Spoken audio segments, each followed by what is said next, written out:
Bienvenidos, estimados participantes, a la tercera presentación del webinar Nuevo Coronavirus y otras zoonosis, pasado, presente y futuro, organizado por el Instituto de Investigación en Zoonosis (CIS) y el Programa de Humanos y otros Bichos de la Universidad Central del Ecuador. Hoy tenemos como invitados al doctor Armando Reina y a la licenciada Damaris Intriago. El primer tema a tratar será respuesta tumoral frente al SARS-CoV-2 y estrategias del diagnóstico serológico a cargo del doctor Reina. Armando Reina estudió medicina veterinaria en la Universidad Nacional Experimental Francisco de Miranda, en Venezuela. Realizó su maestría en medicina veterinaria, mención patología veterinaria, en la Universidad Central del mismo país. Su doctorado en Ciencias de la Vida, disciplina Biología, Biofísica Molecular y Celular, lo realizó en la Universidad de Orleans, Francia. Su línea de investigación principal son los hemoparásitos, principalmente trypanosomas y rickettsia. Es miembro asesor de la Organización Mundial de la Salud Animal, OIE, para la tripanosomosis, no transmitida por la mosca tsetse. En la actualidad es docente e investigador en la Universidad de las Fuerzas Armadas, sede Santo Domingo. Bienvenido, Armando.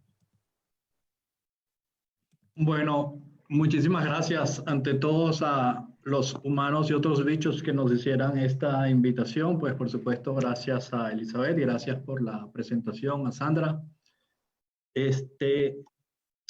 Y vamos a ver si comenzamos entonces a compartir. Si están viendo la presentación. Sí, se ve. Sí se ve. Ajá, necesito un mínimo de feedback. Ok. Claro. Entonces, bueno, esto es un compromiso donde los amigos de los humanos y otros bichos me han puesto a evaluar la respuesta humoral frente al SARS-CoV-2 y las estrategias de diagnóstico que se están empleando hoy día. Un fuerte hincapié pues en lo que se está haciendo aquí en Ecuador sobre todo este tema, ¿no? Debo decir, bueno, como casi todo el mundo, pues no soy especialista en COVID, pero hemos prestado algo de nuestra información en el desarrollo de pruebas de diagnóstica para este tema que nos tiene hoy día, ¿no? Entonces, empezando con una pequeña historia de la pandemia que llamamos COVID-19, ok. No tenemos primero que es una enfermedad que fue descrita inicialmente en Wuhan, China, y de allí se distribuyó en tan solo 3 meses por más de 188 países, incluyendo por supuesto Ecuador. Actualmente el mundo entero está bajo esta pandemia originada por este virus. Este es el nombre del virus, SARS-CoV-2. Este es el nombre de la enfermedad, COVID-19. Y van 4.317.061 casos reportados hoy que acabo de revisar, ¿no? Este virus pareciera tener un origen zoonótico al ser una quimera en la cual comparte homologías con otros coronavirus de murciélagos.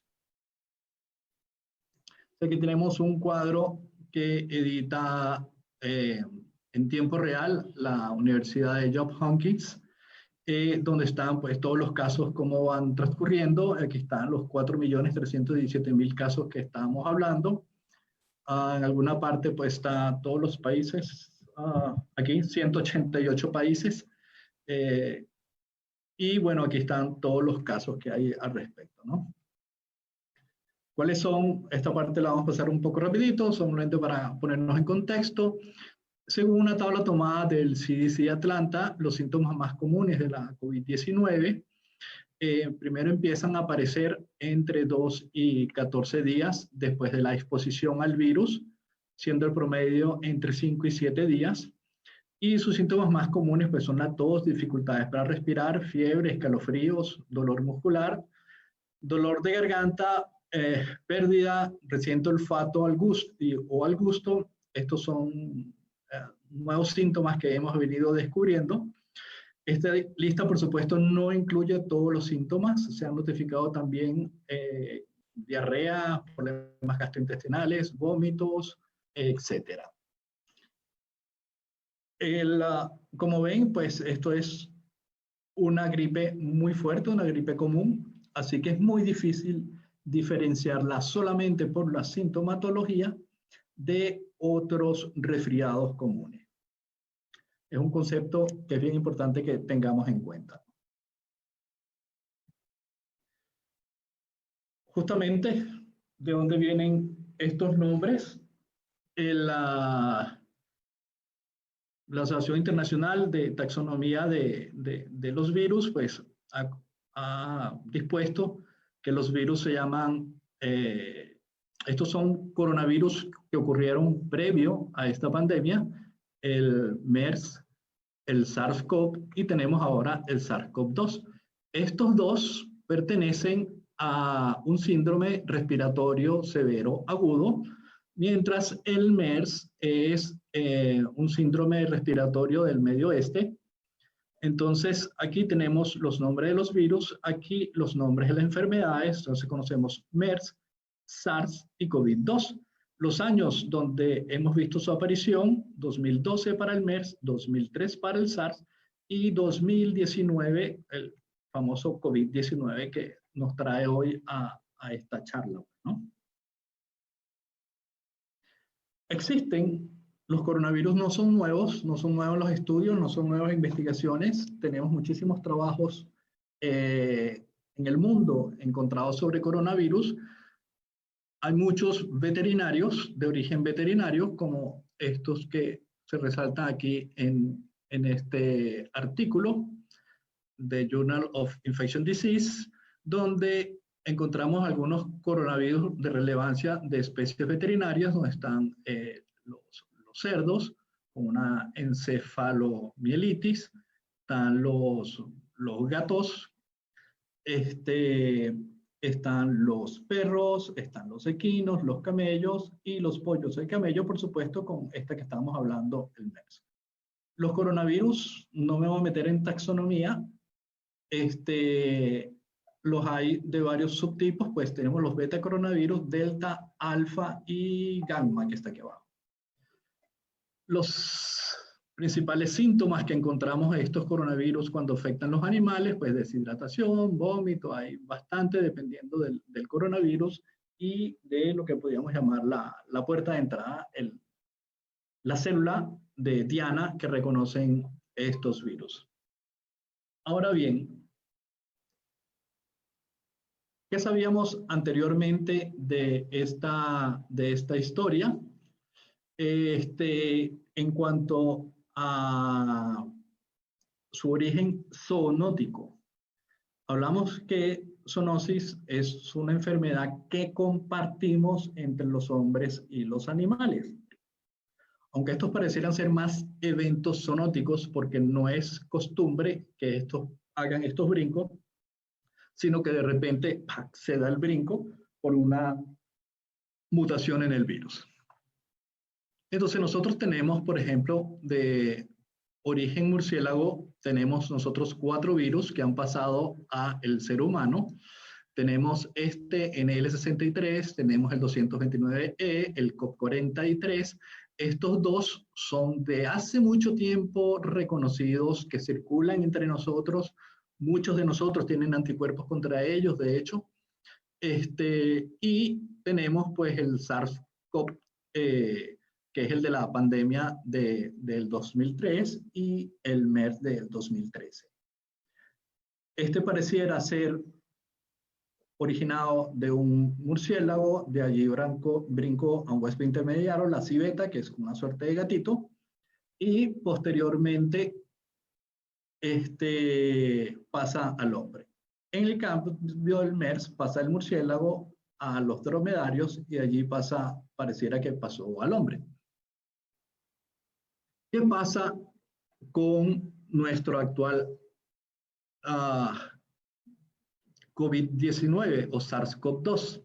Fíjense que aquí ni siquiera tenía el nombre porque este es el primer artículo donde se muestra una secuencia del SARS-CoV-2 y publicado en esta revista Los Chinos, un artículo en Nature, donde ellos muestran un árbol filogenético y eso lo que me indica a mí es la similitud que hay entre diferentes virus, comparando genes contra genes, ADN contra ADN, en este caso ARN. Nosotros encontramos, por ejemplo, aquí arriba están el SARS-CoV, la primera enfermedad está del SARS que hablamos. Después, todos estos son coronavirus de murciélagos y todos estos son las secuencias que ellos mostraron de diferentes pacientes que habían padecido el síndrome respiratorio agudo ahora en Wuhan. Y si nosotros nos fijamos, entonces se forma un clado 3, que son todos estos, un clado 2, que es donde está esto, y, bien importante, ver esto que está aquí, hay gran similitud entre un coronavirus del murciélago y nuestro coronavirus. Lo que nos hace pensar que el origen de nuestro coronavirus es del murciélago. Y los otros están aquí, pues aquí está el MERS, etcétera. Pues, ¿no? Entonces, aquí tenemos nuestro coronavirus, el cual es llamado así justamente porque estas moléculas que llamamos spike en inglés, en español sería algo así como espícula,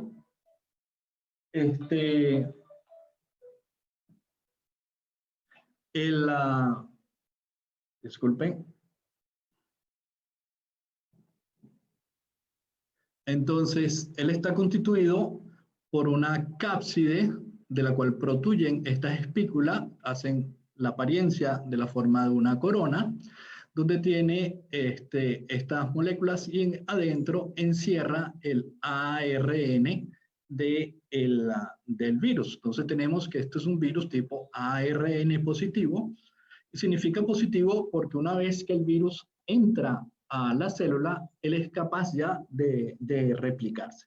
No es como otros virus que necesitan hacer transcriptasa reversa ni nada de eso. Todo esto, toda esta recubierta que él tiene, nosotros para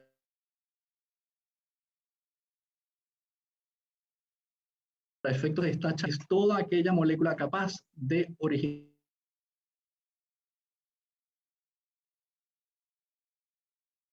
una SARS-CoV-2. Pareciera ser que uno de sus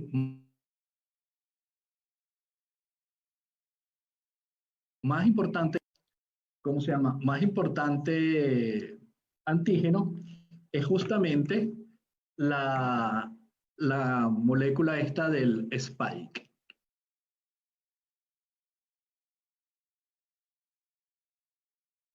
La molécula esta del spike. De hecho, ha sido ampliamente estudiada recientemente. Todos los artículos aquí son recientemente porque han publicado muchísimo sobre este virus. En la revista Cell se habla un poco de la estructura y la función y la antigenicidad de esta molécula, donde aquí la tenemos en su estructura tridimensional.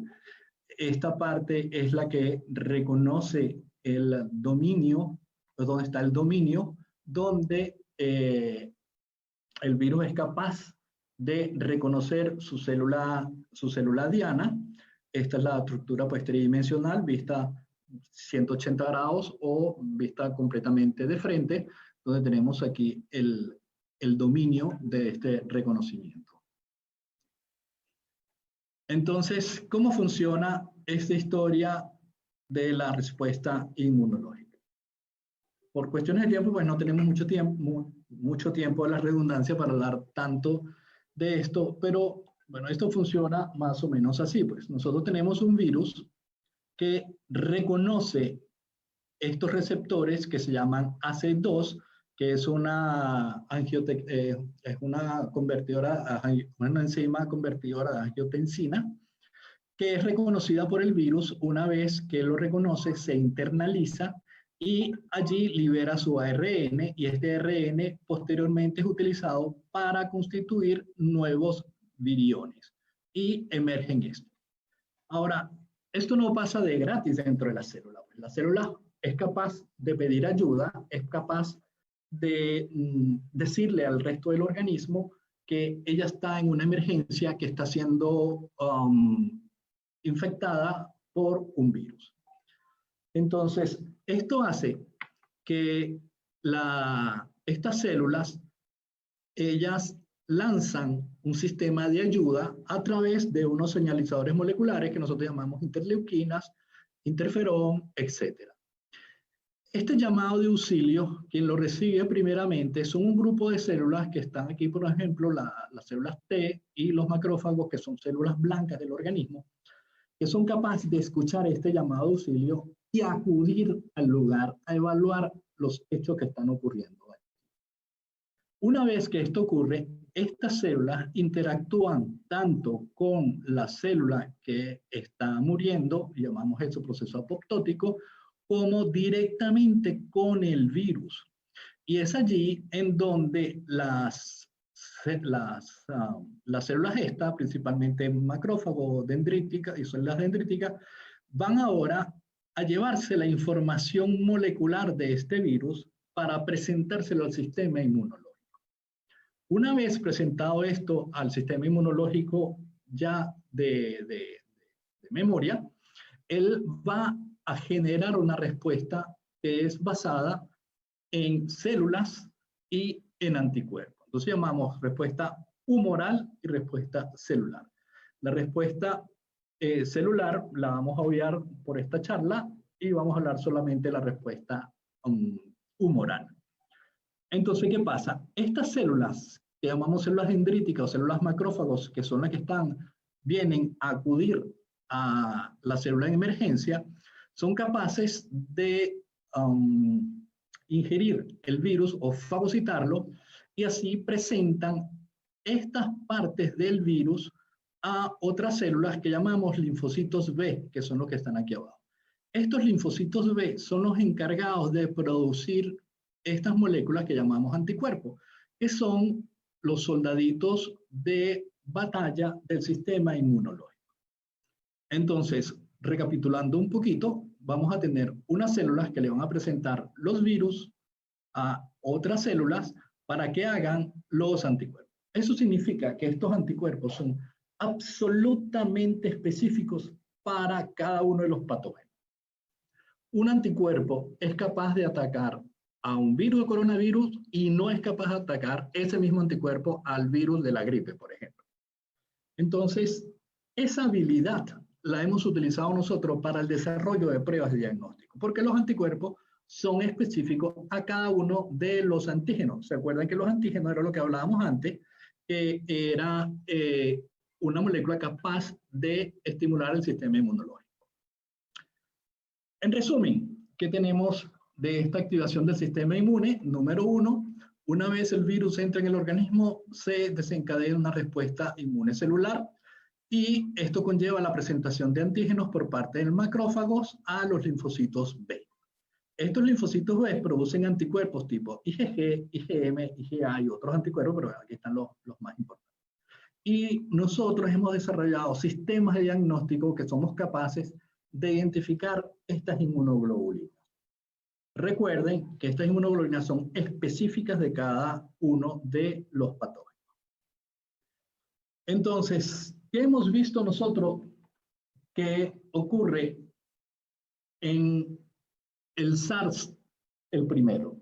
¿Ok? No estamos hablando todavía del SARS-CoV-2. ¿Ok? Estamos hablando del SARS. Y se acuerdan que habían unos virus que afectaban al ser humano antes que aparecieran todas estas cosas, que se llaman OC43 y 229E.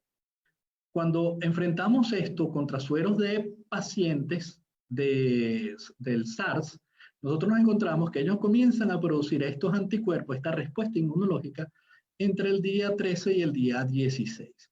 Pero ya tenían anticuerpos ellos contra estos dos virus que están aquí.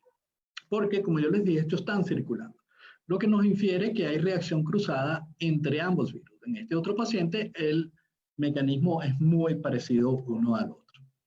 Cuando vemos ahora otro estudio hecho sobre SARS-CoV con inmunofluorescencia y una prueba de ELISA, que son pruebas para determinar anticuerpos, nosotros vemos más o menos el mismo comportamiento que estábamos hablando anteriormente, según este artículo publicado y realizado con 30 pacientes, donde nosotros vemos que entre el día 5 y el día 6 se comienzan a producir los anticuerpos y ya al día más o menos 14-15 llegan a un plató donde no producen eh, más cantidad y se mantienen estables por un buen tiempo.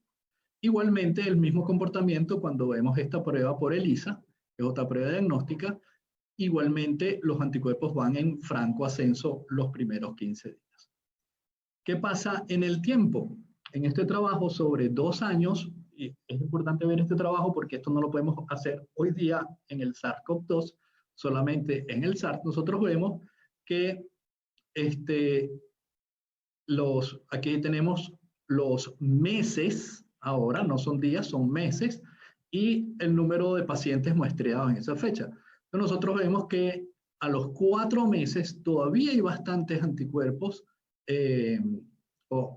sí, todavía hay bastantes anticuerpos circulando en el individuo, y estos comienzan a descender y a descender hasta 2 años. O sea que en 2 años todavía pudiéramos encontrar algo de respuesta inmunológica, lo que nos pudiera poner a pensar que hay una respuesta protectiva. Cuando vemos, ahora sí, contra el SARS-CoV-2, nosotros vemos más o menos lo mismo que estamos hablando ahorita, no hay grandes diferencias. Vemos IgM, vemos IgG y anticuerpos totales. Nosotros vemos cómo estos crecen según van pasando los días. ¿Qué pasa con el SARS-CoV-2? Lo que estamos hablando, pues sabemos bien hasta los 21 días, pues, pero nadie ha podido ver qué pasa a los 4 años, o a los 2 años, porque no estamos todavía suficientemente tiempo con la enfermedad. Entonces hay un agujero allí. Entonces ahora vamos a hablar un poquito de las pruebas inmunológicas, donde la primera prueba donde tenemos que hablar es la prueba de la ELISA, es una prueba serológica de muy vieja data, pero ha sido muy modernizada, con la utilización de proteínas recombinantes que utilizamos como antígenos. ¿Se acuerdan de la palabra antígeno? Ellas son reconocidas por el anticuerpo del suero del individuo y esto es reconocido por un complejo conjugado que reacciona reconociendo este anticuerpo. Si tenemos muchos anticuerpos de pues habrá muchas reacciones en la prueba de ELISA. Aquí tenemos lo que se conocen como las pruebas cortas, donde ellos utilizan tres componentes allí bien importantes. La muestra, la proteína, el antígeno conjugado y unos sitios donde se capturan estos anticuerpos de la muestra. Una vez que ponemos la gotita de sangre aquí, y aquí lo ven a mano derecha, el ejemplo, vemos como una vez que se coloca la gotita aquí de suero, ellos fluyen por capilaridad a través de la membrana nitrocelulosa. Si son capturados aquí es que hay IgM, si son capturados aquí es que hay inmunoglobulina G, y esta es la línea de control para demostrar que el ensayo funciona. Hay otra prueba similar a esta, que es la prueba de flujo lateral rápida, pero ahora no queremos capturar anticuerpos, sino captura virus. Esta prueba igualmente ha sido desarrollada para diagnóstico de esta enfermedad y funciona más o menos bajo el mismo principio anteriormente dicho. Ahora bien, todas estas pruebas tienen que pasar un riguroso examen antes de salir a la luz pública. Para eso, nosotros determinamos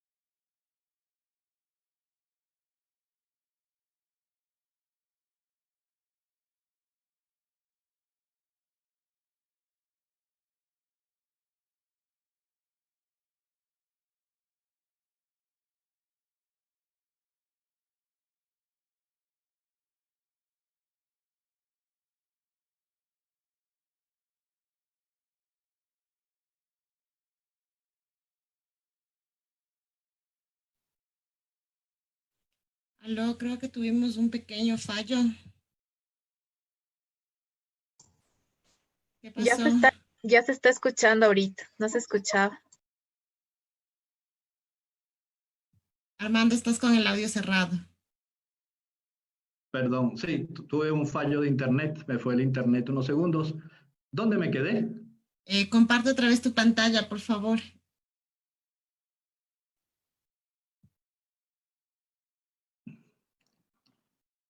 Allí nos habíamos quedado. No, en la anterior. Repítele desde la anterior, por favor. ¿Aquí? Exacto. Ok. Bueno, entonces, nosotros para demostrar que una prueba de diagnóstico es válida, o sea que sus resultados son ciertos, ¿y qué significa eso? Que cuando él dice que la persona está enferma, ciertamente está enferma, y cuando está sana, ciertamente está sana, lo montamos en lo que se denomina un cuadro de contingencia de doble entrada, donde enfrentamos los resultados de una prueba Golden Star, o sea, una prueba de oro, versus la prueba mía que yo estoy ensayando. Para ello, yo tengo que determinar de mi prueba lo que se denomina la sensibilidad, que es la capacidad que tiene la prueba de encontrar un individuo realmente enfermo. Y del otro lado está la especificidad, que es la capacidad que tiene la prueba de encontrar un individuo realmente sano. Entonces, cuando aquí, por ejemplo, les voy a enseñar cómo varía esta sensibilidad en el tiempo con una prueba de una ELISA quimioluminiscente contra el SARS-CoV-2, donde nosotros estamos viendo aquí arriba los días. Abajo estamos viendo, abajo estamos viendo la cantidad de pacientes que hay allí y luego tenemos entonces aquí la cantidad de pacientes diagnosticados como positivos. Entonces, entre el día 2 y 4, nosotros nada más vemos 7 pacientes de 22. Y si nos vamos para este lado, el día por lo menos 20-22, de 17 pacientes, 17 son descubiertos por inmunoglobulinas totales e IgG, y así sucesivamente. Nosotros podemos hacer una tabla de la sensibilidad de esta prueba en función del tiempo, donde nosotros nos damos cuenta que ya el día 14 y 16, si hacemos una raya aquí, pasa del 90% la sensibilidad. Eso significa que mis pruebas de diagnóstico serológico yo no las puedo usar antes del día 15 de la infección. O sea, una vez que un paciente se infectó, tengo que esperar 15 días para que esa prueba tenga validez. Y eso es una limitante importante a considerar de estas pruebas. Y esto se llama una ventana de diagnóstico, ventana serológica. Esta prueba que estamos hablando, la sensibilidad y la especificidad, es lo que me valida a mí una prueba entonces.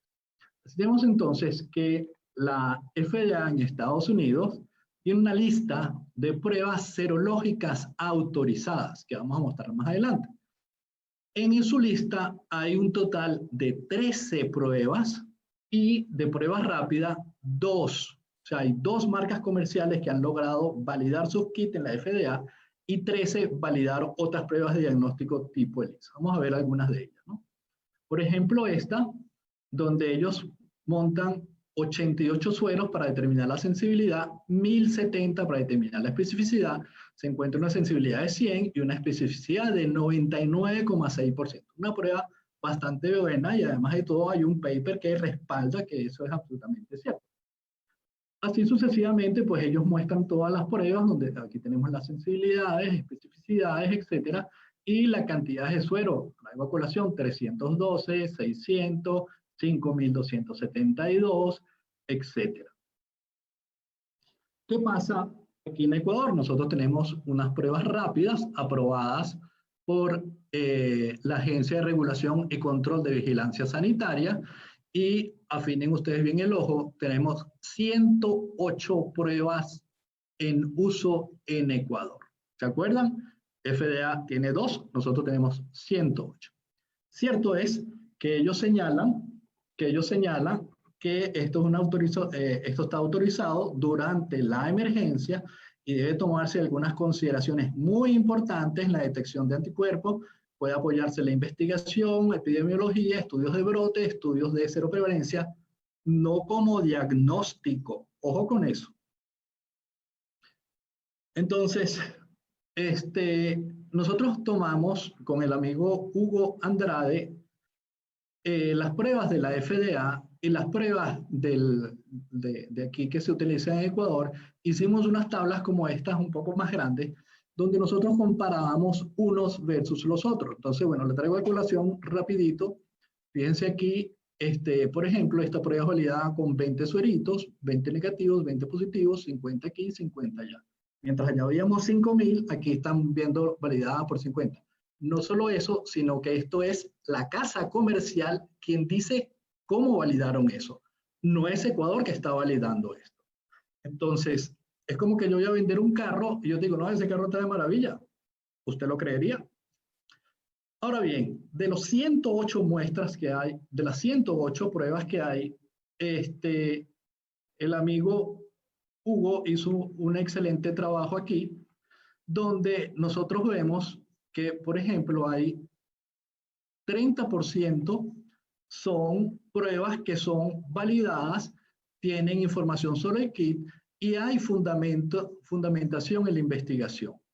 Hay 2 pruebitas que son de la FDA, validadas por la FDA, y rapidito vamos a ver 45 que no tienen ni información en el kit, ni tienen información en ninguna parte. En otras palabras, yo tengo el 45% de las pruebas que me están llegando a mí.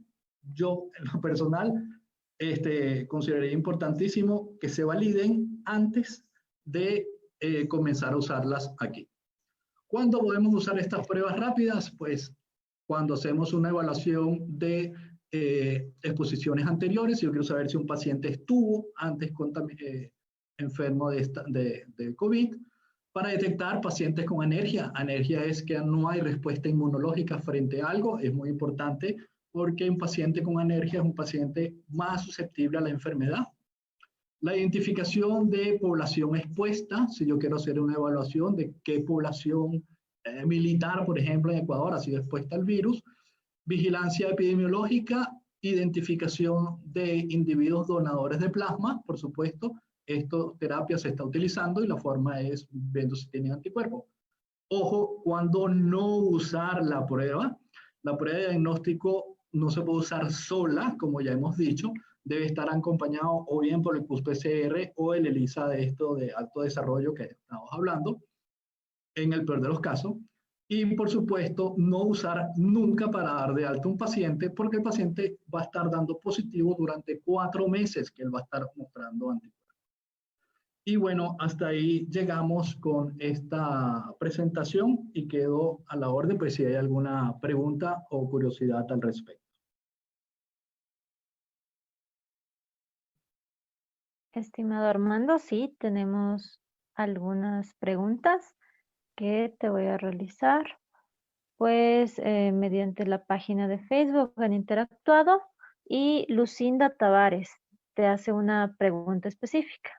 Dice, si se parte del hecho de que, primero, otros coronavirus tienen gran similitud entre ellos y segundo, de que probablemente el hombre tiene anticuerpos contra otros coronavirus, ¿podría darse una antigenicidad cruzada entre COVID-19 y los otros coronavirus? ¿Podría entonces el hombre tener algún tipo de protección si estuvo en contacto con otros virus de este tipo? Allí la amiga Lucy se encadenó con esa pregunta. Eso es toda una charla. Sí, realmente. A ver, no entendí bien una parte. Sí, es un hecho, hay reacción cruzada entre los coronavirus. Número 1, que eso lo mostramos cuando vimos los resultados de los primeros ELISA contra el SARS, no el SARS-CoV-2, sino el SARS anterior. Es un hecho, esta reacción cruzada, mucha gente la está estudiando porque es posible que individuos que fueron vacunados contra esos coronavirus o individuos que han sufrido esa enfermedad, a lo mejor pueden gerenciar mejor la COVID-19. Y la tercera parte, no me acuerdo cuál era. ¿Sandra? Jimena, la tercera Ah, parte, Jimena, disculpa.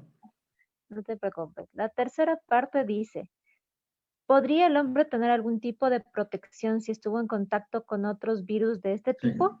Y tiene una cuarta, que te la Ajá. digo la verdad. Bueno, la cuarta dice, de ser así, los kits de diagnóstico del tipo serológico podrían acarrear falsos positivos. Claro, el punto es que sabemos muy bien dónde está esa reacción cruzada. Los trabajos donde veíamos esas reacciones cruzadas son hechos con inmunofluorescencia, o sea, con el virus completo. Hoy día clonan la proteína Spike justamente para evitar la reacción cruzada. En respuesta, si utilizo el virus completo, sí voy a tener problemas de reacción cruzada. Si utilizo la proteína recombinante pura, no. Mm, Muchas gracias por tu respuesta. También la cuarta que pregunta es, de ser así, los kits de diagnóstico del tipo serológico podrían acarrear, como ya nos dijiste. Y Sí, ya esa la respondí. Elizabeth Ramírez te solicita si podrían disponer de esta presentación, ya que quisiera que los estudiantes de biología molecular de la UEA vieran esta presentación. Y también tiene una pregunta, porque se escucha que han habido tantos problemas con las pruebas express o las llamadas pruebas rápidas. A ver, ¿A qué se debería? voy a tener que empezar a apuntar porque se me olvida.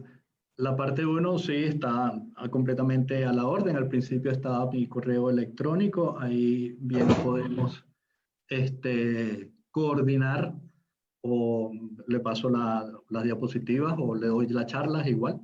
Hoy día en este mundo por internet pues todo vale. Ujú. Segundo, la, la otra parte ya se me olvidó. ¿Por qué se escucha que ha habido tantos Ok. problemas con las Bueno, pruebas rápidas? justamente por lo que estábamos mostrando.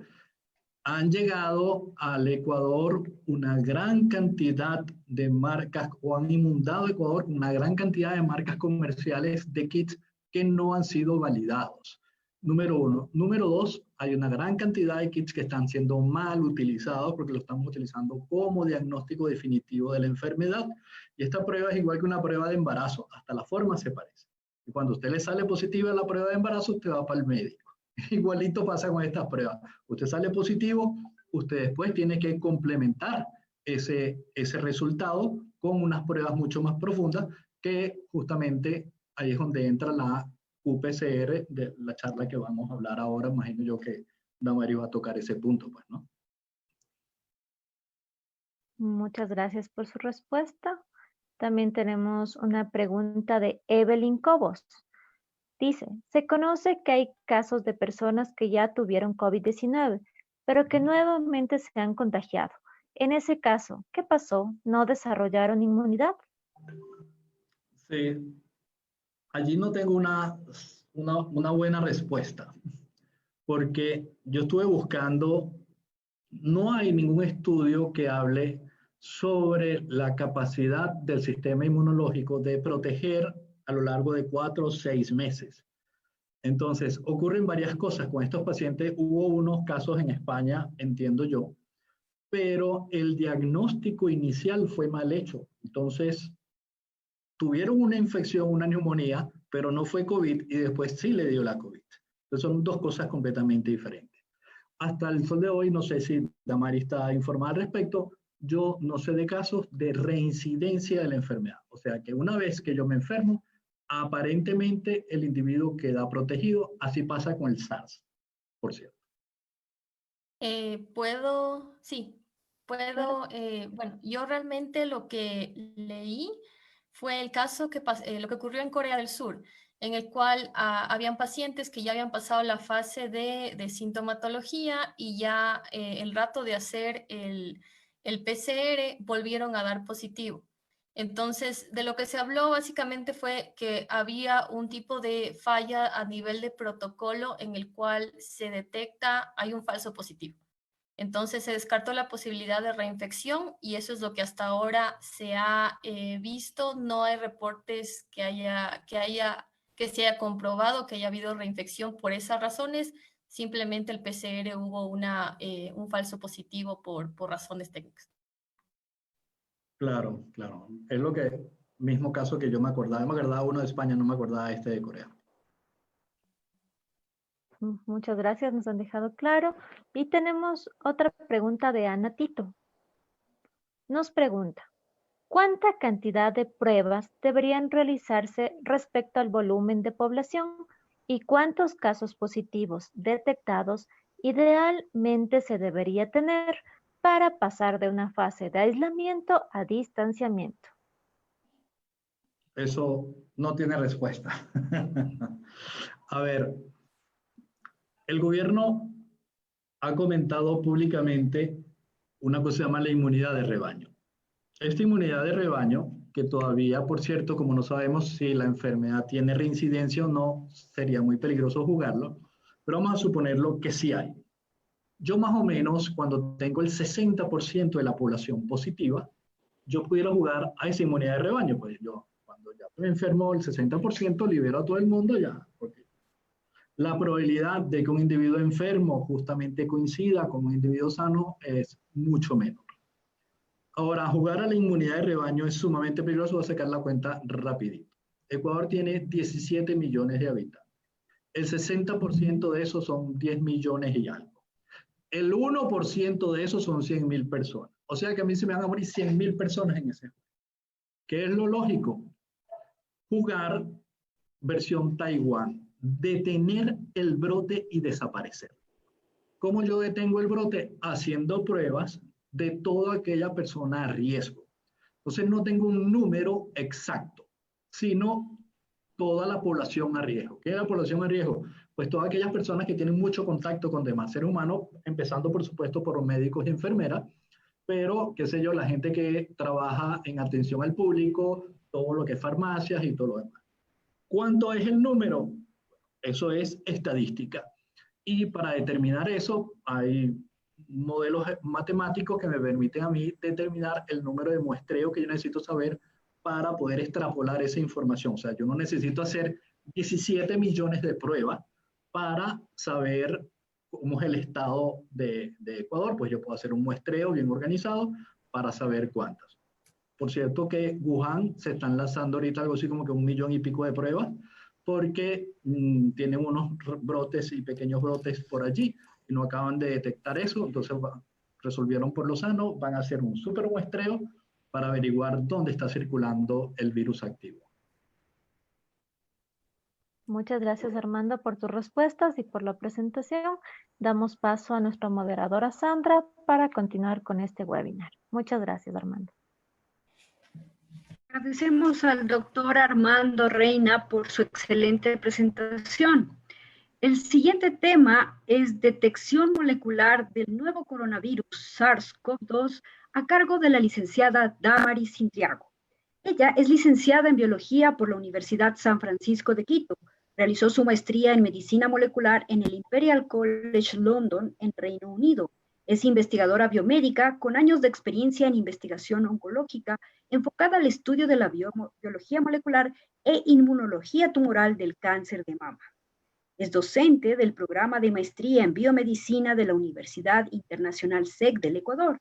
También es docente de biología del Colegio Americano de Quito, en nuestro país. Tiene 7 años de experiencia en divulgación científica. Además, es activista STEM, es decir, que promueve la educación en ciencias y la participación de las mujeres en carreras científicas. Bienvenida, Damaris.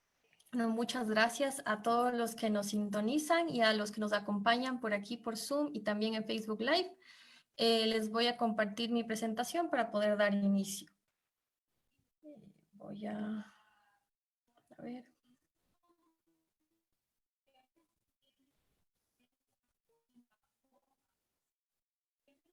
Listo, ¿me pueden confirmar que puede visualizar la presentación, por favor? Aún no. Ahorita ya. Listo, entonces yo voy a hablar sobre justo las pruebas de PCR, que son el gold standard, el estándar dorado para el diagnóstico de COVID-19, en este caso por detección de material genético derivado del nuevo coronavirus. SARS-CoV-2. Mi webinar va a estar enfocado en los siguientes temas. Como ya les comentó también mi colega, les voy a dar algunas generalidades sobre el virus, porque ese es justo el enfoque de esta charla, la detección de material genético del virus. Después voy a describir las estrategias que hasta ahora tenemos para diagnóstico molecular del virus, pasando por la PCR en tiempo real.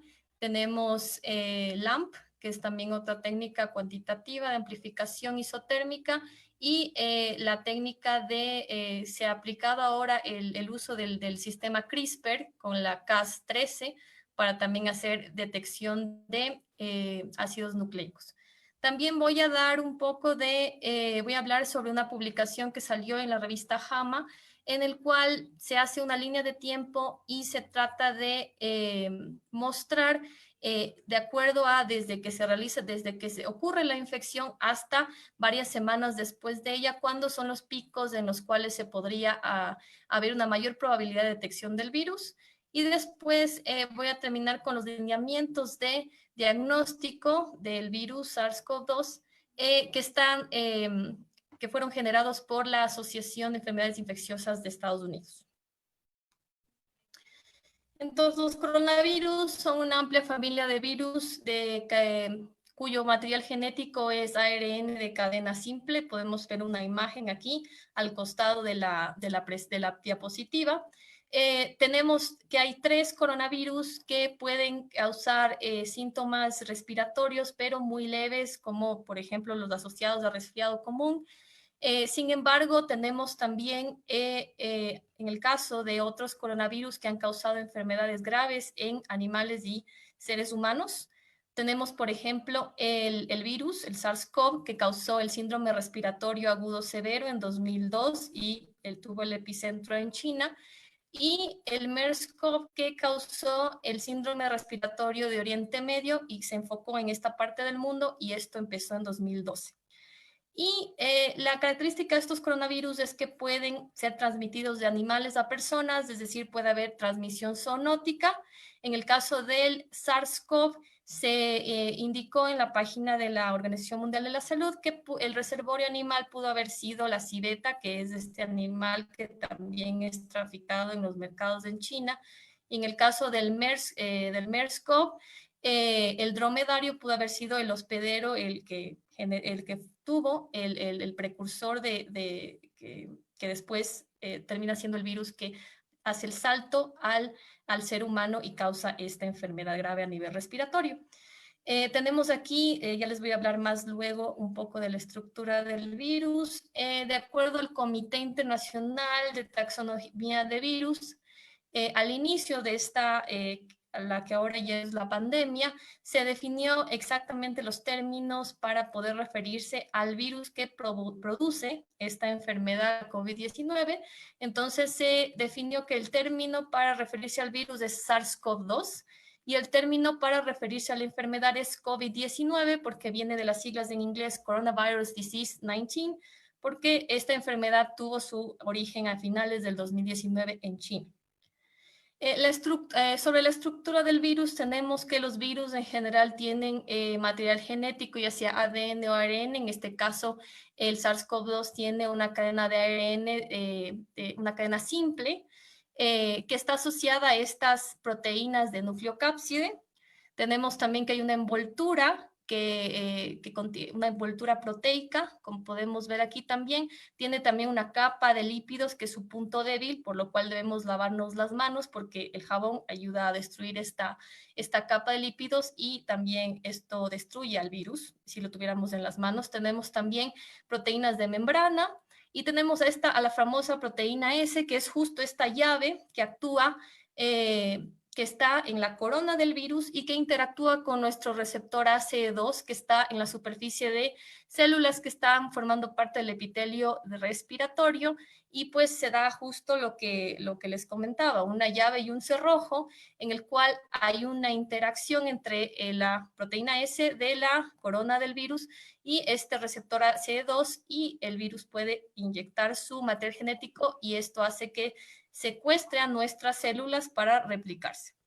La secuencia entera del genoma tiene aproximadamente 30.000 pares de bases, 30 KB, y podemos ver la estructura en la cual tenemos la región que codifica para la proteína S, regiones que codifican para proteínas de membrana y también para las proteínas de la cápside. En los síntomas tenemos que en general se producen de forma muy leve. Empieza con una fiebre que es superior a 37.7 grados. Nuestro cuerpo está a 37 grados, así que superior a eso se considera fiebre. Tenemos tos seca, que no tiene flema, agotamiento, y pues pueden haber otros síntomas asociados como dolor de garganta y algún tipo de dolor de cabeza también. En el caso de que tengamos algún tipo de síntoma, por ejemplo, no podamos respirar bien, hay que acudir a un médico porque ya se refleja que la enfermedad tiene tener un tinte severo. Pero también hay este grupo de los asintomáticos, es decir, son personas que estuvieron en contacto con alguien que estuvo contagiado y no desarrollan síntomas, por lo tanto no se quedan en casa, siguen saliendo y pueden ser los que transmitan el virus a otras personas sin saberlo. Entonces, justo por esta situación, la OMS ha enfatizado mediante el doctor Tedros, y esto se dio en esta rueda de prensa del 16 de marzo, en donde se enfatizó la importancia del testeo. Entonces, lo que decía el doctor Tedros es que no podemos luchar contra el fuego, en este caso, la pandemia es una metáfora, con los ojos tapados. Es decir, no podemos detener la pandemia si no sabemos quién está infectado, obviamente. Entonces, el mensaje para las naciones es hagan testeo, hagan testeo, hagan testeo. Y sobre todo de casos que sean sospechosos o asociados a casos positivos. Y bueno, para entrar ya en materia, les voy a hablar sobre los métodos de detección molecular para este virus que están disponibles. El gold standard es la PCR, la reacción en cadena de polimerasa, en tiempo real mediante transcriptasa reversa. Tenemos también RT-LAMP, que es una amplificación isotérmica de ácidos nucleicos que se realiza utilizando primers que tienen una horquilla o un bucle, que también están asociados a proteínas fluorescentes, a colorantes fluorescentes o a fluorocromos. Y lo que se trata de hacer con esta técnica es tener una detección cualitativa, es decir, se genera en la reacción un color, y esto permite detectar que hay el material genético del virus, y también aquí interviene una transcriptasa reversa porque tenemos que el material genético del virus es ARN.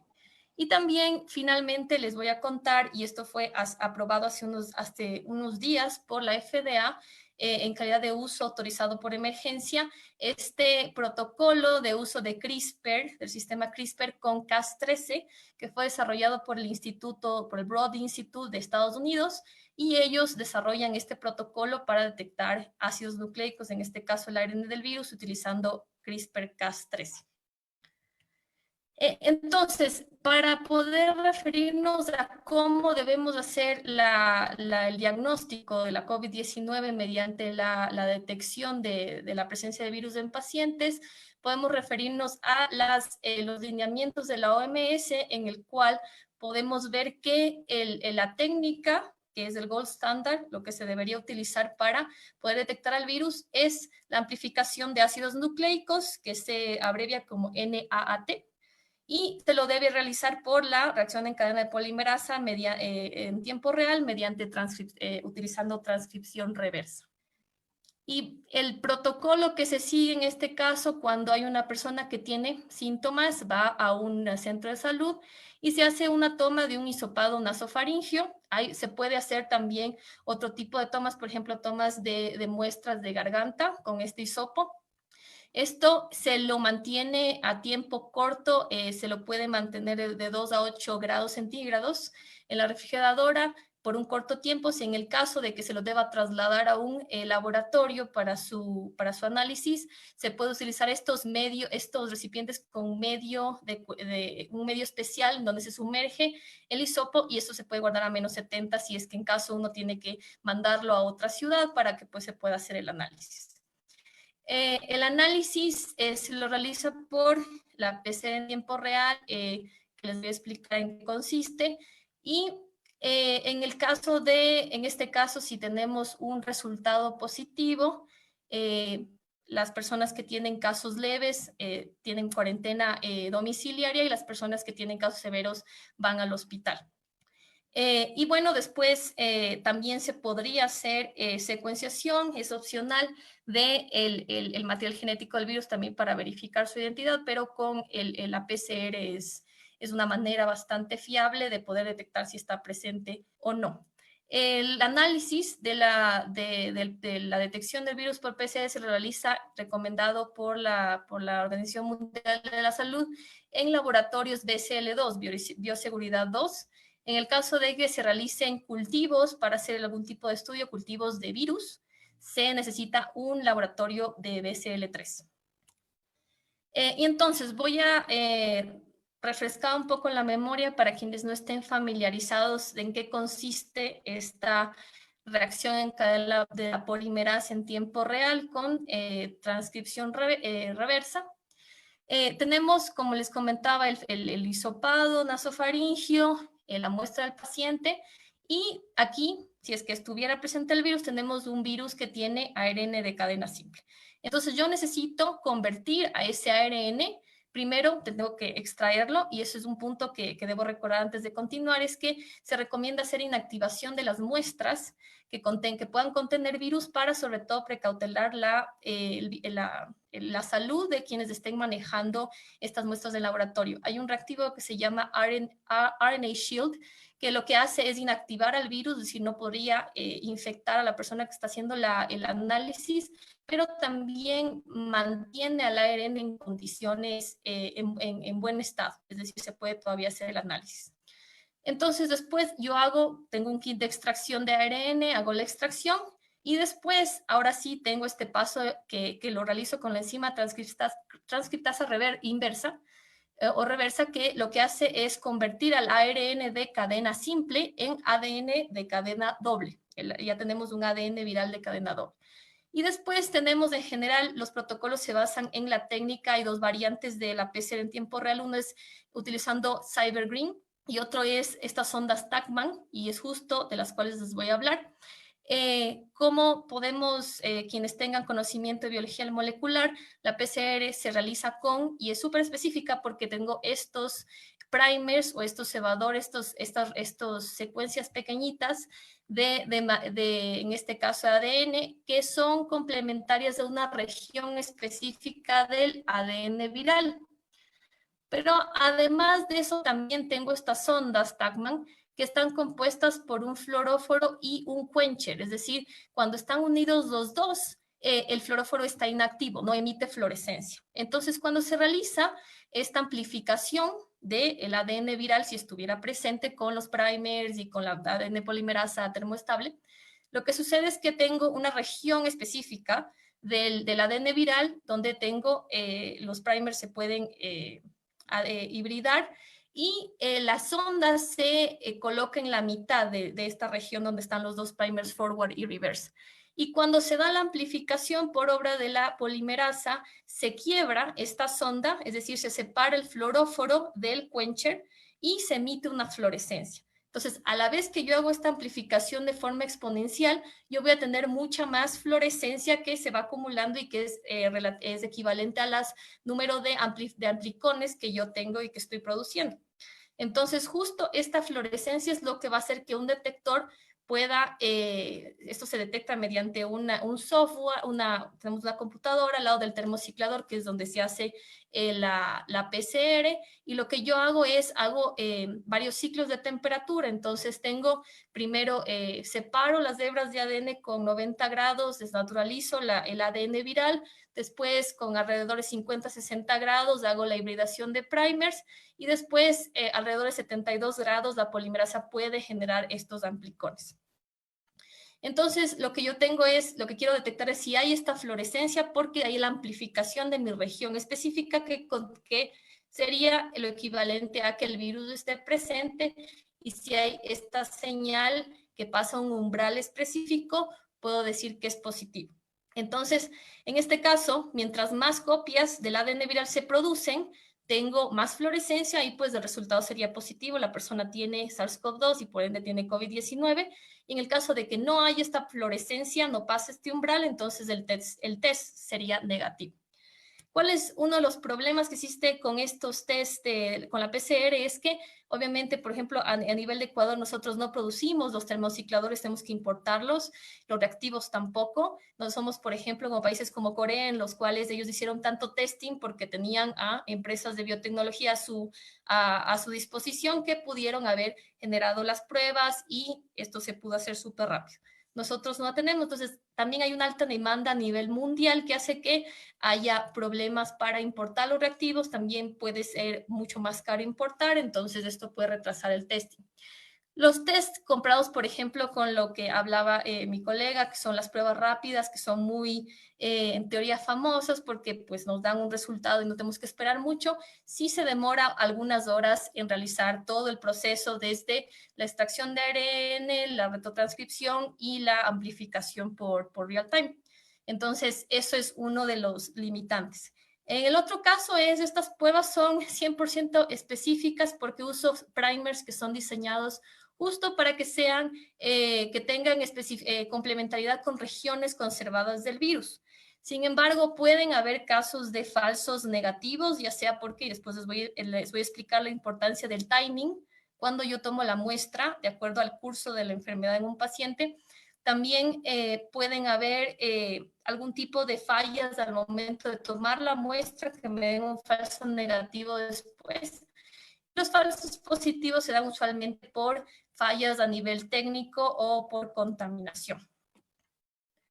Entonces, ¿cuáles son los protocolos que están disponibles? Cuando vamos a la página de la OMS, tenemos una lista, aquí está justo en la imagen, de protocolos disponibles que empezaron a salir y que fueron desarrollados por institutos de investigación bastante de renombre. Por ejemplo, tenemos el CDC en Atlanta, que pertenece a Estados Unidos.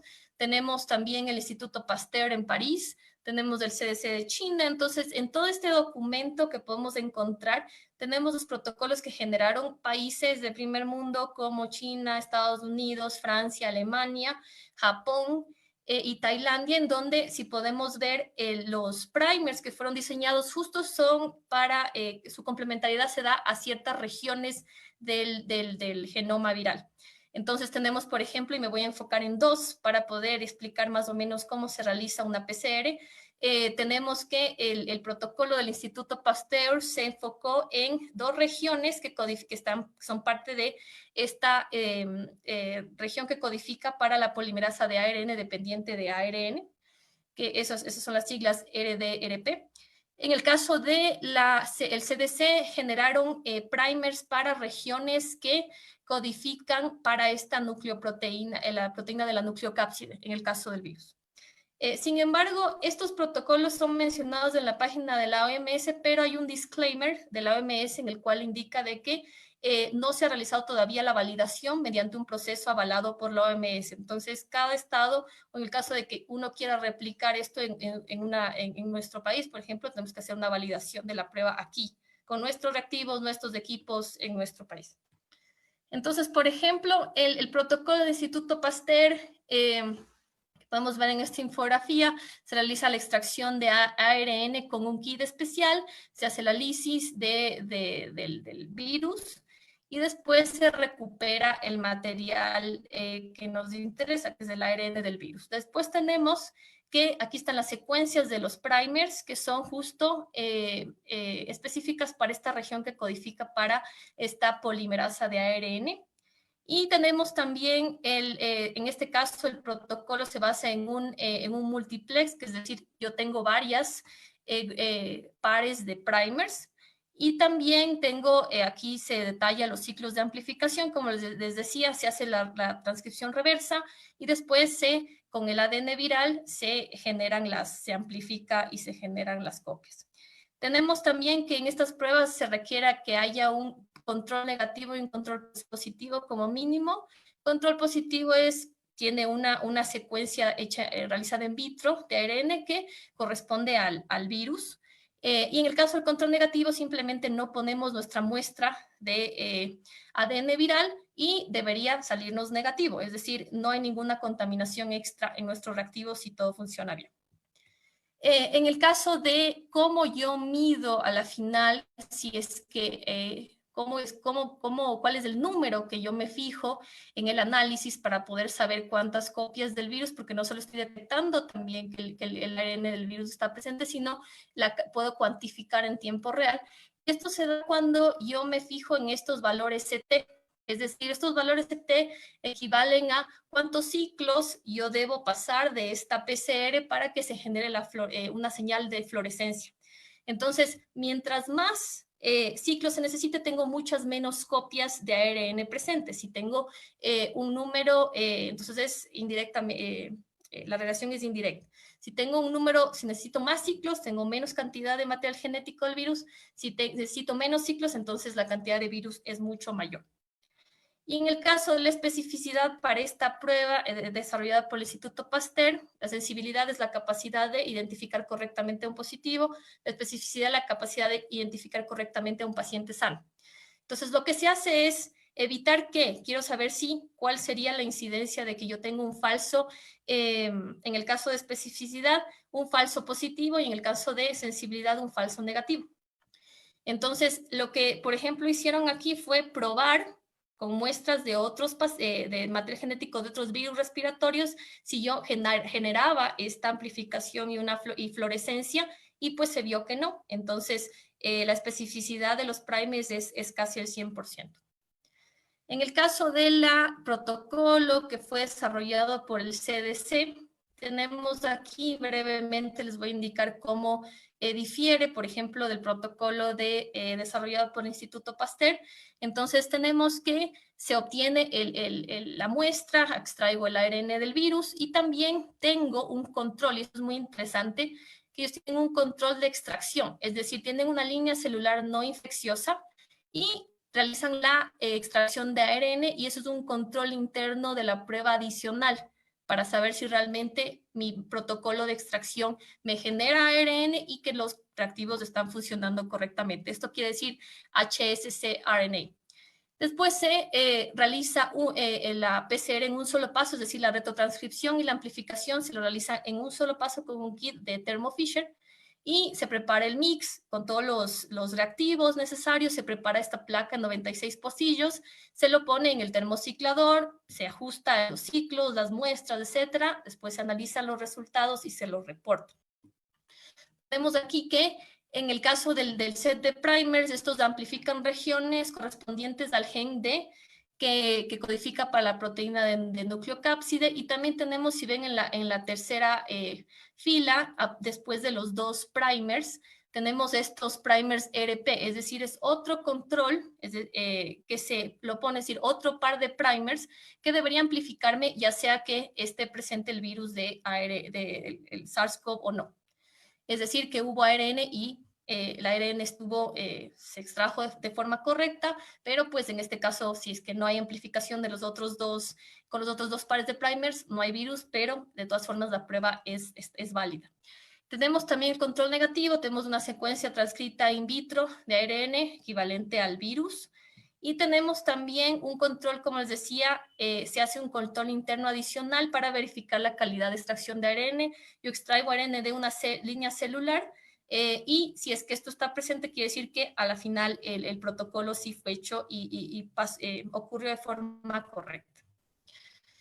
Les comentaba también que en este caso se utiliza este one-step master mix de Thermo Fisher, en el cual yo ya en un solo paso hago la retrotranscripción y la amplificación. Y pues aquí tenemos algunos detalles de lo fácil que es preparar el master mix. Tenemos el agua MiliQ, tenemos las parejas de primers con las sondas Tacman, y tengo el master mix que ya lo adquiero y pues ese sería el volumen final de 15 microlitros. Después yo voy a pasar a generar esta placa en 96 pocillos, en la cual, como podemos ver en la primera imagen, N1 y N2, quiere decir que aquí van a estar, va a haber un triplicado, cada muestra 1, 2, 3, 4. En las columnas va a estar por 3. Eso es cada muestra que yo voy a analizar. Sería 1, 2, 3 pacientes, etcétera.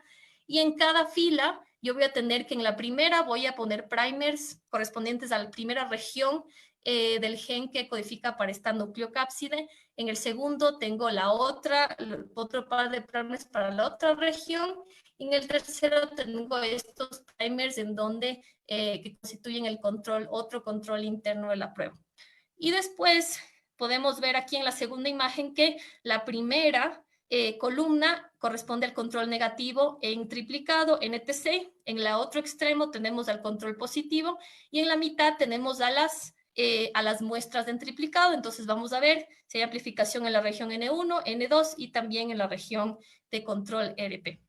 Tenemos aquí el protocolo y para interpretar en este caso, y depende mucho del kit y del ensayo, tenemos que debe haber al menos la amplificación de las dos regiones N1, N2 y del control interno RP para que pueda ser positivo. En el caso de que, por ejemplo, tengamos que no se detectan estas regiones de N1, N2, entonces es negativo. En el caso de que no se detecta ni uno de los dos genes, puede ser inconcluso, hay que repetir el testeo. Y si es que no hay ni siquiera la amplificación del control interno RP, entonces es inválida la prueba. Y en el caso de especificidad, ellos también probaron con muestras de otros coronavirus y se dieron cuenta de que no había amplificación inespecífica o reactividad cruzada con otro tipo de coronavirus y otro tipo de virus respiratorios. Entonces la prueba es casi 100% específica. En el caso de los kits comerciales, tenemos aquí, esto es una lista obtenida de una publicación que fue aprobada a inicios del mes de abril. Entonces tenemos que la FDA en Estados Unidos ha dado esta autorización para uso por emergencia de varios, hay más de 20, 30 y muchos más kits comerciales que están aprobados por esta figura de uso bajo emergencia, que podemos verlos aquí. Hay muchos más, cada día se van incorporando más de estos tests, sobre todo de amplificación de ácidos nucleicos. Y es muy importante saber qué tan válidos son estos kits comerciales o los que han sido desarrollados por institutos a nivel mundial. Entonces voy a referirme a dos estudios de validación de kits y de estos protocolos desarrollados por la CDC, por ejemplo, que se publicaron recientemente en el Journal de Clinical Microbiology. Entonces, en el primer estudio compararon el desempeño de pares de primers, de estos pares de primers con sondas y también de un kit para PCR. Y se vio que la mayor sensibilidad venía de un par de primers descrito por, es un grupo, esto fue reportado, es un reporte europeo, y esto fue hecho en Alemania. Estos son primers que fueron desarrollados, un protocolo que se desarrolló por científicos alemanes, y el otro set de primers que era altamente sensible era el de los desarrollados por el CDC. Y en general todos los primers que fueron evaluados tenían alta especificidad justo solo para SARS-CoV-2 y no para otro tipo de virus. En el otro caso, evaluaron el desempeño de los primers generados por el protocolo de la CDC y 4 ensayos comerciales aprobados por la FDA en esta figura de uso por emergencia. Y se vio que la mayor sensibilidad se daba cuando se utilizaban los primers generados o diseñados por el CDC y también este kit Cepheid Expert Express que está aprobado por la FDA.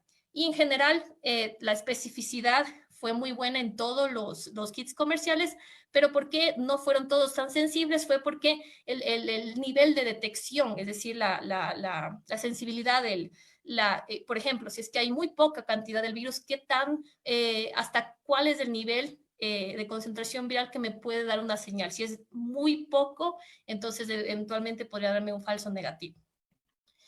En el caso, y ya acercándonos al final, tenemos que, podemos ver en esta figura que salió en una publicación en la revista JAMA recientemente, se puede ver que de acuerdo al tipo de toma de muestra, ya sea hisopado nasofaringio, también lavado bronquioalveolar, por ejemplo, esputo, cuándo es la mayor, de acuerdo a la línea de tiempo del curso de la enfermedad, cuándo podría yo detectarle al virus en esta muestra.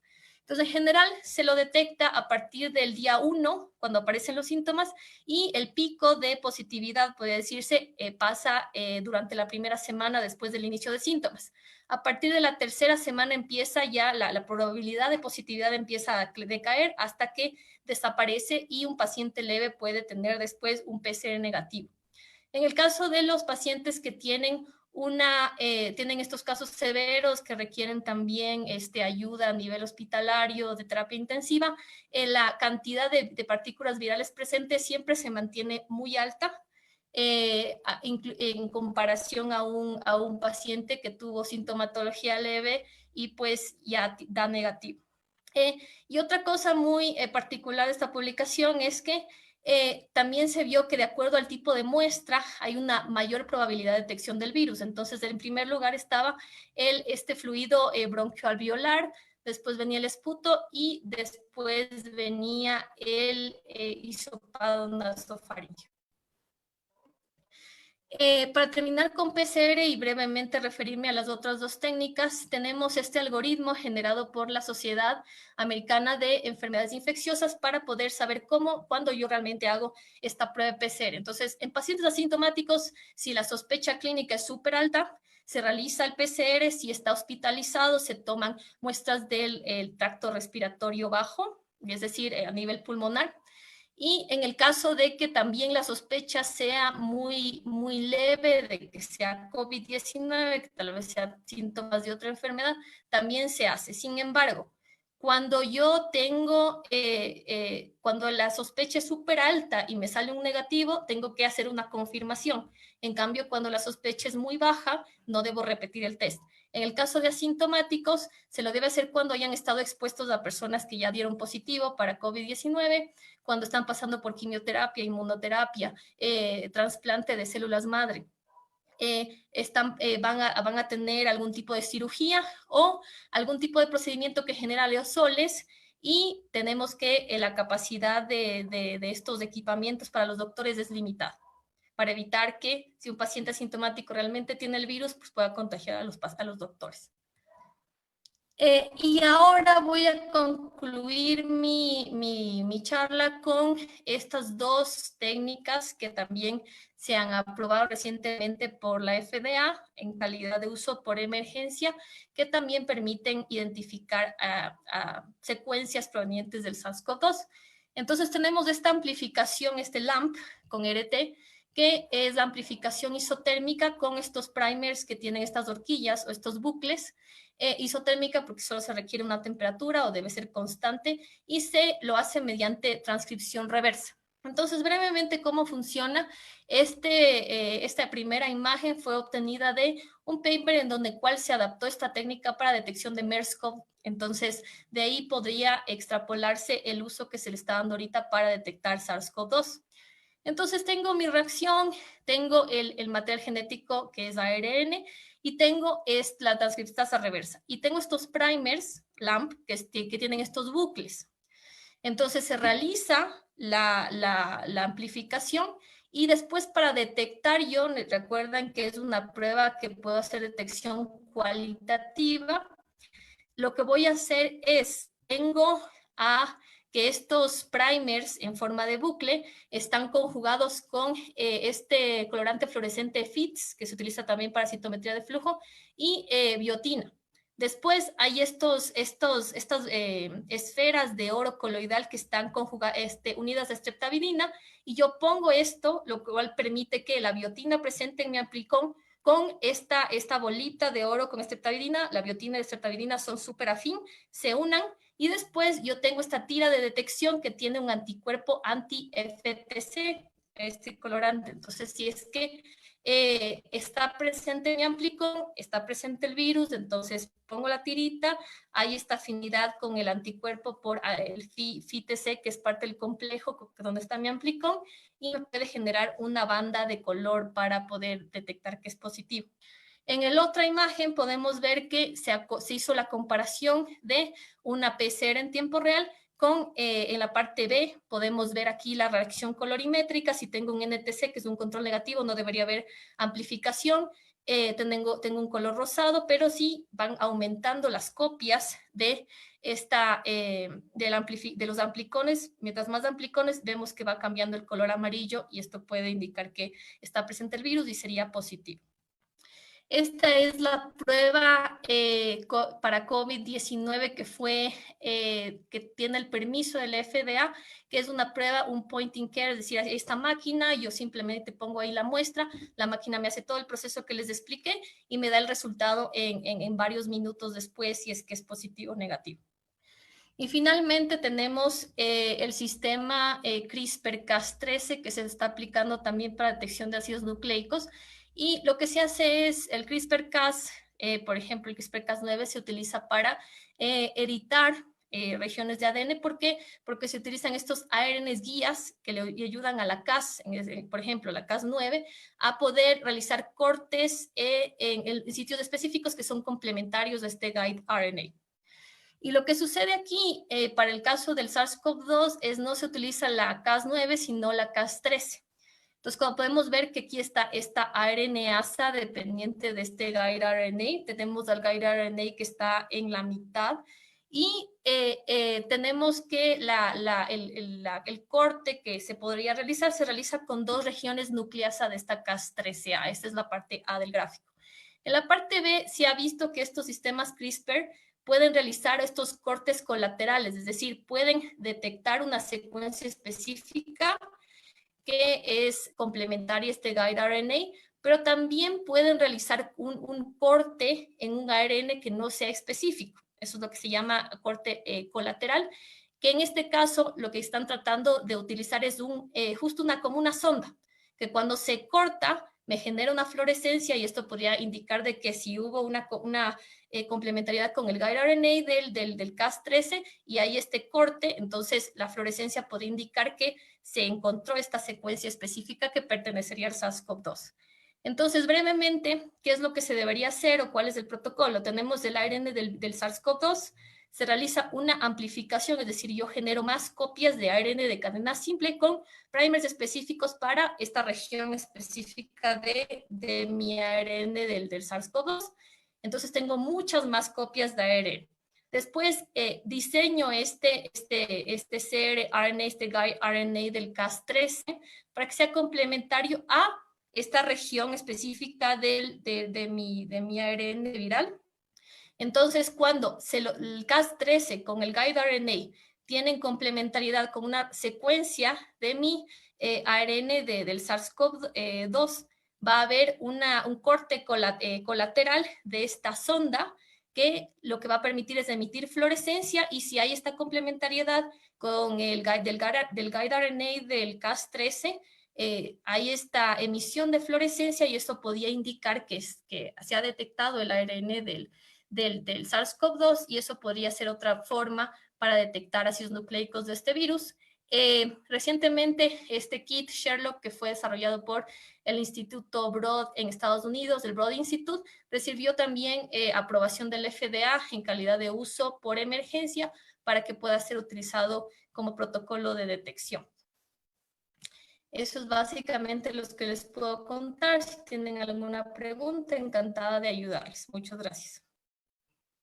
Muchas gracias, Damaris, por tu presentación. Estuvo súper increíble.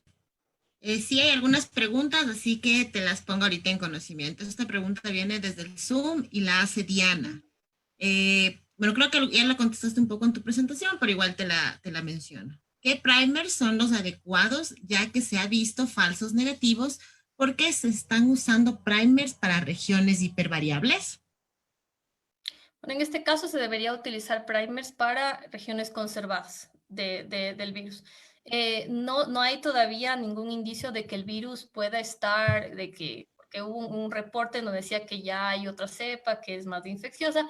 Eso ya fue corroborado de que no es así, pero en general deberían ser unas zonas en las cuales no sean conservadas, que no cambien y de esa forma que sean súper específicas para este SARS-CoV-2 y no haya la posibilidad de que haya de que hayan resultados que no sean acorde a la realidad del paciente.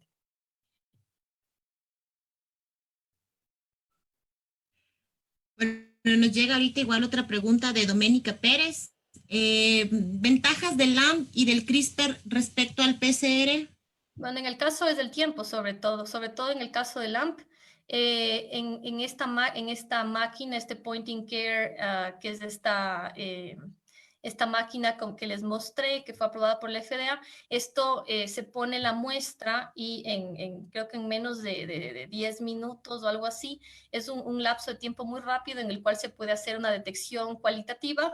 En el caso del PCR, tenemos detección también que se puede hacer a nivel cuantitativo, cuántas copias de ARN viral estaban presentes, pero en este caso puede ser con LAMP, con el que ya fue aprobado en términos de tiempo, y pues es una detección, tengo o no tengo el virus. En el caso de CRISPR-Cas, también la especificidad, se hace un guide RNA súper específico para una región conservada del virus, pero claro, a nivel de, por ejemplo, a nuestro país necesitaríamos la tecnología para poder aplicar un CRISPR acá, entonces nos tomaría más tiempo. Y pues el gold standard sigue siendo la PCR, así que hay que también ver mucho el aspecto de validación, porque si les comenté, la FDA tiene una lista enorme de kits para real time y cada uno tiene su nivel de sensibilidad. En general se ha visto que la especificidad es súper alta, no hay ninguna reactividad cruzada con otro tipo de virus respiratorios, pero la sensibilidad puede variar, es decir, el nivel de detección puede variar entre por ejemplo, cuando haya muy poco material genético del virus, puede darme un falso negativo. Entonces, eso siempre hay que validar antes de implementar. Muy bien, gracias por tus respuestas, Dama. Tenemos en el Facebook Live también una pregunta de Vanessa Fernández. Dice, bueno, buenas tardes. Cuando se habla que se aprobó el método de diagnóstico de Sherlock, el que nos comentaste, tengo entendido que hay un paso previo de RT-RPA, esa es otra prueba isotérmica. Dice, si la RPA también es un método molecular isotérmico de diagnóstico, ¿por qué es efectivo extenderse hasta el Sherlock? Entiendo que habría más gasto de reactivo y de tiempo de diagnóstico. Bueno, lo que tengo entendido, este paso previo se realiza con estos primers de RPA, pero es la amplificación previa a realizar el método CRISPR. Entonces, no estoy muy segura en lo que me indicas que estaríamos haciendo un doble trabajo. Simplemente lo que describe Exacto, algo Sherlock, así menciona ella. de lo que describe Sherlock es que se realiza una amplificación del ARN, es decir, tengo más copias de ARN viral si lo estuviera presente, para después, con la ayuda del Cas13 y este corte colateral que sería de esta sonda, que me genera fluorescencia si está presente, hago la detección. Ahí recién haría la detección. Por eso es que realmente me parece me sorprende bastante, porque realmente yo revisé el protocolo y no veo que haya un doble trabajo, un doble gasto de reactivos. Bueno, nos dice también Carol Nieto, ¿qué se necesita para hacer o para aplicar, perdón, las test de CRISPR en el Ecuador? ¿Cuál sería el beneficio? ¿Habría algún beneficio económico? A ver, bueno, en este caso, porque la PCR en tiempo real es el gold standard y pues es algo que incluso ya las universidades han empezado a hacer, tenemos los termocicladores, entonces en este caso yo creía que se debería invertir mucho más en generar, en traer los reactivos, en poder habilitar más laboratorios para subir el número de pruebas de PCR que se hacen en el Ecuador. Como hemos visto, se está queriendo primero utilizar a las pruebas rápidas para anticuerpos como método de diagnóstico, lo cual es totalmente errado por un montón de cuestiones metodológicas y también por la técnica en sí. Y se está gastando recursos realmente se está desperdiciando el dinero. Es decir, deberíamos invertir mucho más en la prueba que es casi tiene 100% de especificidad, que es la PCR, que ya tenemos incluso los equipos de aquí, y poder enfocarlo aquí. En este caso, CRISPR realmente para nosotros, yo creo que no deberíamos enfocarnos en eso porque ya tenemos una prueba que es la que se utiliza y es recomendada por la OMS, que es la PCR. Bueno, vamos a las últimas preguntas. Bueno, Armando Reina te felicita por tu presentación y te pregunta si sabes por qué nadie ha validado un PCR punto final. Entiendo que es menos sensible que la PCR cuantitativa, pero ¿no sería mejor que una prueba corta de mala calidad? Realmente en este caso no tengo ningún tipo no he revisado nada al respecto. Puedo hacerlo a continuación. Es una muy buena pregunta. Realmente no tendría respuesta en este momento. Listo. Y la última pregunta que la vi por aquí de Evelyn Calderón, que nos dice, en el caso de un paciente asintomático, ¿a los cuántos días del último día de contacto con un paciente positivo es confiable hacer un resultado de PCR? Estaba medio confusa esa pregunta. Bueno, sí, realmente yo también estoy tratando de, bueno, en general lo que se trata es que si hay un paciente asintomático que tuvo un nexo con un paciente positivo, entonces es candidato para que se haga la PCR. No sé si respondí, está un poco confuso, realmente yo estoy tratando de pensar qué me quisieron decir, pero en general, Sí, cuando yo ya hay también. una persona cuando hay una persona que ha sido diagnosticada, tiene síntomas y se hace la prueba y sale positivo, reconfirmación, sale positivo, entonces hay que ver mucho el cerco epidemiológico, o sea, la gente que ha estado en contacto con esta persona en los últimos días, 2 días, por ejemplo, para que puedan hacerse la prueba. Depende también el nivel de contacto, es decir, a qué distancia estuvieron de la persona contagiada, fueron quienes cuidaron a la persona contagiada. Entonces, todo eso se debe analizar para saber qué tan factible es y cuál es esto que les decía, la sospecha clínica es alta o baja, porque depende mucho de cuál fue mi contacto con el paciente positivo para que se haga el PCR, pero en general se recomienda que ya sea que la sospecha sea alta o baja, se haga la prueba. La diferencia es que cuando la sospecha clínica al inicio es baja, si es que sale negativa la prueba, no se recomienda, de acuerdo a este algoritmo de diagnóstico, volver a repetir la prueba. Okay. Muchas Yo gracias, pienso, Damaris, por tu presentación y gracias yo, también por las preguntas. Dime, Armando. pensando un poco la pregunta, es que dice que en el caso que un paciente es asintomático, si el paciente es asintomático, ya tiene el virus, o sea, no hace falta que contacte a nadie para él ya ser positivo.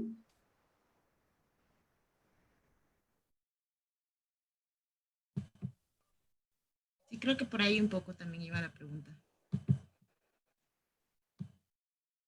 Bueno, gracias a los dos. Sandrita, te doy paso. Bueno, les agradecemos mucho a Damaris y a Armando por habernos compartido unas excelentes charlas sobre estas temáticas, ¿no? Y bueno, queríamos antes de despedir el webinar, pedirles a todos los participantes que enciendan sus cámaras para realizar una fotografía que servirá de recuerdo de este evento. Por favor, ¿nos ayudan? Sí.